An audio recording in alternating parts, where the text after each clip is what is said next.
Pessoal, em declaração à imprensa nesta segunda, o presidente Luiz Inácio Lula da Silva e o chefe de Estado da Argentina, Alberto Fernandes, defenderam a criação da moeda única, mas ressaltaram que não sabem como funcionaria.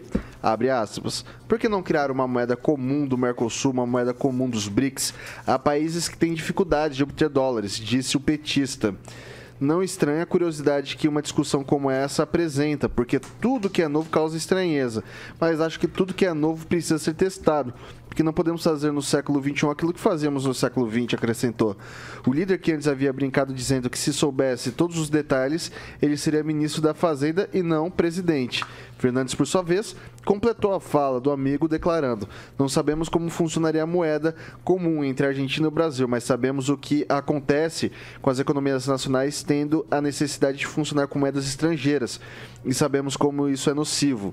Comemora nessa ocasião a visita do presidente Lula. Se não tivermos a coragem de mudar, continuaremos a padecer dos mesmos males, acrescentou e ressaltou a importância de aprofundar os vínculos entre Brasil e Argentina, porque ele vai motorizar toda a América Latina. Vou começar com o Emerson Celestino. Uma boa ideia, se não uma moeda do Mercosul, uma moeda dos BRICS?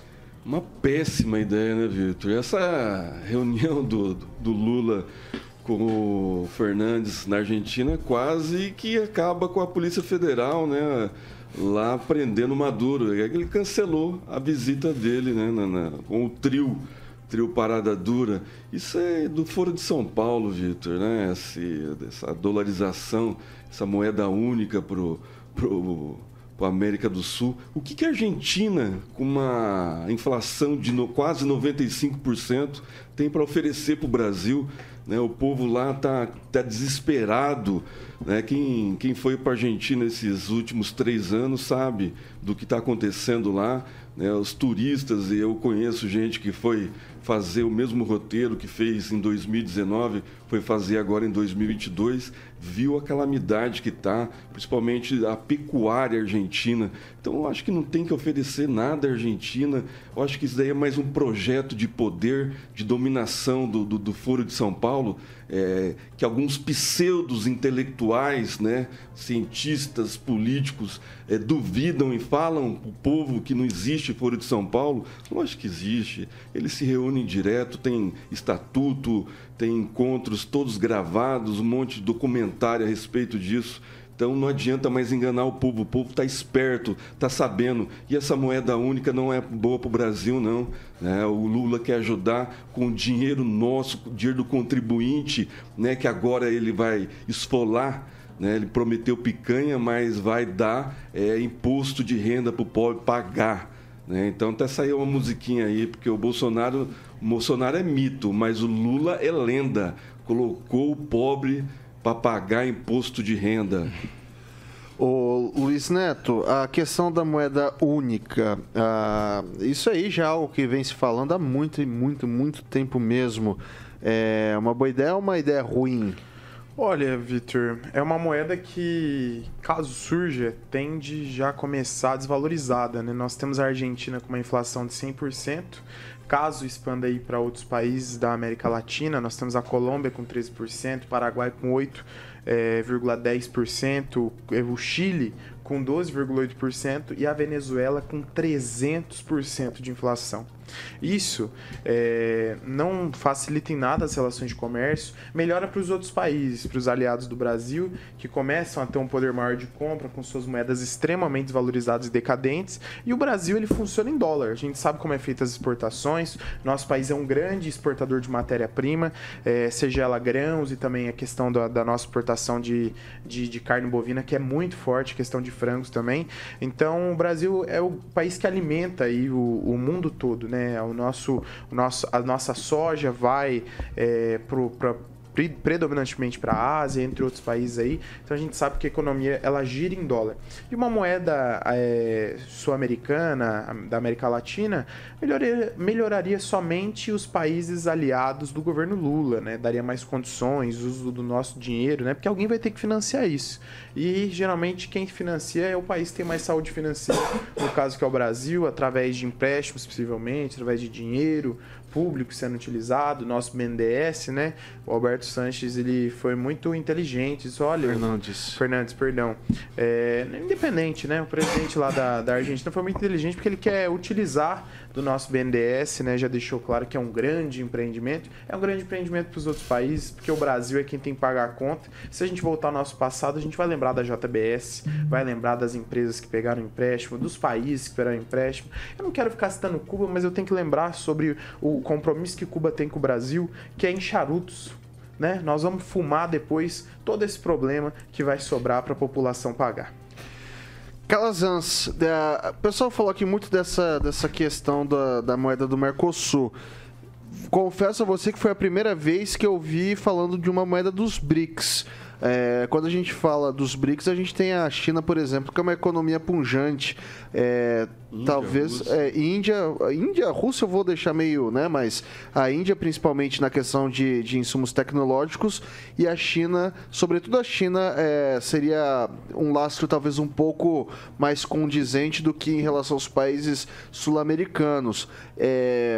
Pensando de uma maneira fria, pragmática, seria tão ruim assim uma moeda, por exemplo, para os BRICS, no mesmo formato que se tem, por exemplo, ali a zona do euro? Seria ruim a gente ter uma até para a questão de comércio externo, se ter uma moeda única para esses países que são emergentes? Olha, o grande problema é que em princípio, a criação de uma nova moeda, porque uma moeda única é a criação de uma nova moeda, né? Não vou usar o real, não vou usar o dólar. Se fosse aqui no caso do Mercosul, né, a proposta da criação do SUR ou SUL, não sei como é que vai ser, né, ou no caso dos BRICS, uma outra moeda. A criação da nova moeda, ela pressupõe um banco central. Na Europa, por exemplo, na zona do euro, tem um banco central da zona do euro. Não é mais um banco central da Alemanha, um banco central da França, enfim, né, dos países que fazem parte. Então, e o Banco Central, para que ele desenvolva, né, a sua atribuição institucional, ele vai discutir, por exemplo, taxa de juros, ele vai discutir políticas cambiais. E essas políticas cambiais, elas servem para estabilizar a economia daquela moeda. Ou seja, se eu tenho países com situações econômicas distintas, aquele que está pior puxa o restante para o fundo do poço. Ou os que estão em situação melhor, eles devem possuir reservas cambiais suficientes para poder, inclusive, arcar com a crise. Vamos lembrar, a crise, se não me engano, foi 2008, entre 2008 e 2010. Uma crise severa da zona do euro, desencadeada por conta da Grécia. Porque descobriram, a Grécia estava maquiando, né? Alguém já ouviu isso? Maquiando a sua contabilidade, quando viram que tinha um rombo nas contas públicas gigantesco, que a zona do euro toda pagou a conta. Então, o grande problema é esse. Existe uma diferença, sendo específico agora na sua pergunta, Vitor, uma diferença muito grande entre os países do BRICS. Mesmo a China, que é uma economia que tem que ser modelada. A gente tem muito que aprender com a economia da China, certo? Só que o tipo de política que a China desenvolve, aquela política centralizada, não permite que haja um banco central fora daquela estrutura. Então não tem viabilidade prática nenhuma essa conversa da criação da moeda entre os BRICS. Conceitualmente, para encerrar, conceitualmente a ideia não é ruim. A gente tem que observar a própria zona do euro. A gente tem bom sucesso, a gente tem que tirar um pouco também o peso da ideologia pelo fato de ser o governo Lula, né, que está discutindo isso. Vamos pensar aqui na Alemanha, por exemplo, na França, em Portugal, conceitualmente não é ruim. Agora, é viável? Não, não acho. Especialmente nem para o BRICS e muito menos ainda para o Mercosul. Absolutamente inviável e, sobretudo, para o Brasil. Rapidinho, Celestino. Se não fosse tão ruim, o Reino Unido não tinha saído da zona do euro. O BRICS já foi cogitado, inclusive, do Brasil, dos Estados Unidos, pedir a saída do Brasil do BRICS. Né? O BRICS, que é 8 países, incluindo China, Rússia, a Índia, países emergentes, e o Brasil não está dando esse impacto agora nesse novo governo de 20 dias. Né? E toda vez que o presidente Lula fala alguma coisa, por exemplo, da autonomia do Banco Central, a Bolsa tem alta queda, né? O dólar sobe e aí tem que ficar apagando um incêndio depois, falando que o Banco Central tem que voltar atrás no que diz, falando que o Banco Central tem sim autonomia. E lembrando que o presidente do Banco Econômico do BRICS é brasileiro. Foi nomeado durante a gestão do presidente Bolsonaro. Só lembrando que a Inglaterra é da União Europeia. Banco da União Europeia. Nunca foi euro na Inglaterra. Nunca foi euro na Inglaterra, só para deixar registrado. Sempre foi libra esterlina. Eles não entraram nesse pacote. Participavam na União Europeia, mas não estava na zona do euro.